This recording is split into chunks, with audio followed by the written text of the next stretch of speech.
Hello, everybody. This is Dave Wallace, and welcome to my backyard again. Today, I'd like to share with you one of my favorite stories from the place I grew up on, Molokai, Ho'olehua Molokai. Now, a lot of ancient myths and legends surround actually a natural occurrence that happens in the area. The area that I grew up in, Ho'olehua, is central Ho'olehua, close to the post office and the airport. There's a hill. And on that hill, our church, the Mormon church, built its first, one of the first chapels there in the Ho'olehua community. And the complex, we had a chapel, uh, a large gym, and missionary home. So it was built there, and um, I think I was a kid, or my brother and them were kids when the project started, and they were able to build it. Anyway, right next to the chapel, towards the airport, there's a little hill, and actually an extension of the hill, and there you'll find a collection of boulders, a big boulder, and supported by other smaller boulders, and this boulder is covering something. The hill itself is called Pu'u, and the Pe'elua is a Hawaiian word for caterpillar. So every year, summertime, when I was growing up, this place would be covered with just all these small little caterpillars, black and red ones, and kind of fuzzy, and they'd be covering the whole place. And you're driving on the road, and you cannot help but run them over and squish everything on sight. But this pe'elua, um, where the caterpillars were all over the place. Now, the story behind the explanation for this, the presence of this pe'elua, deals with that stone formation, and supposedly this stone formation actually covers a hole, a tunnel.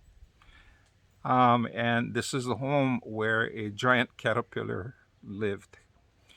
The story goes back, into millennia, hundreds of years ago, where a, a Hawaiian woman who was royalty,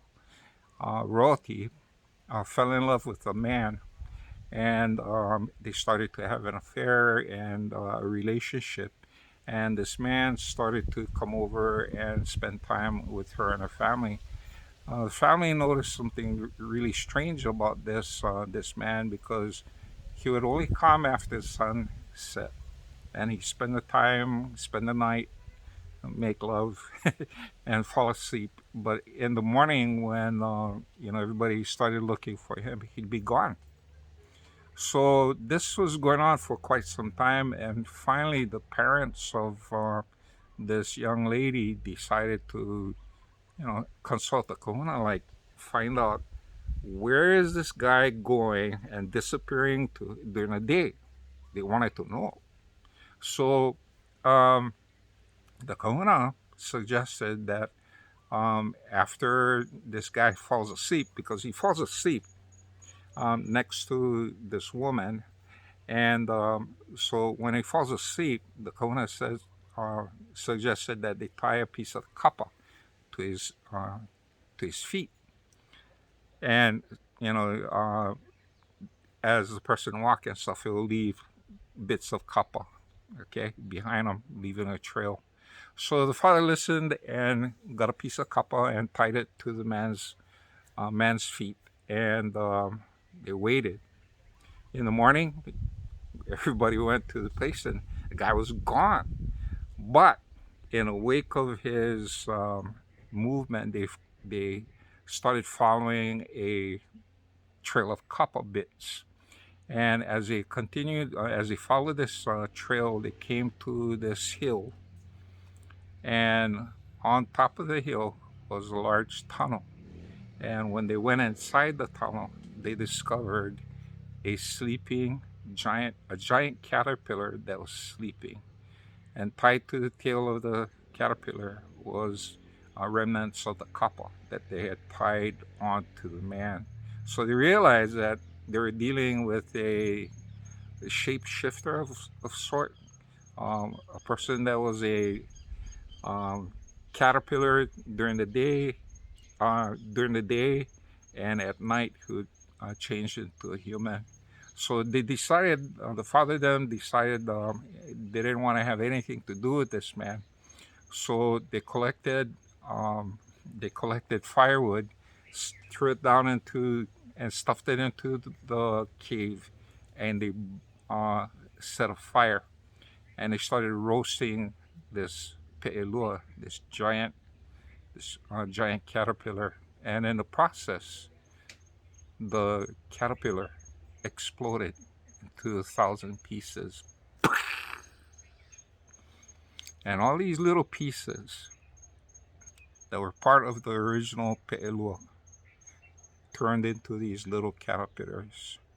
And from that time on, so from you had the area was covered every year, marking the anniversary of when this event happened. The caterpillars would appear. They tried the father of them then tried covering the hole with the boulders, which explains why the boulders are placed together. So that's the story of Pu'u Pe'elua, and something that if you grew up in Molokai in the 50s, 60s, or earlier than that, you know what I'm talking about. Okay. Anyway, I hope you enjoyed this story, and it's part of our heritage on the island of Molokai. Things like this happen. Okay. Anyway, this is Dave Wallace from Waihoa saying mahalo for watching and thank you.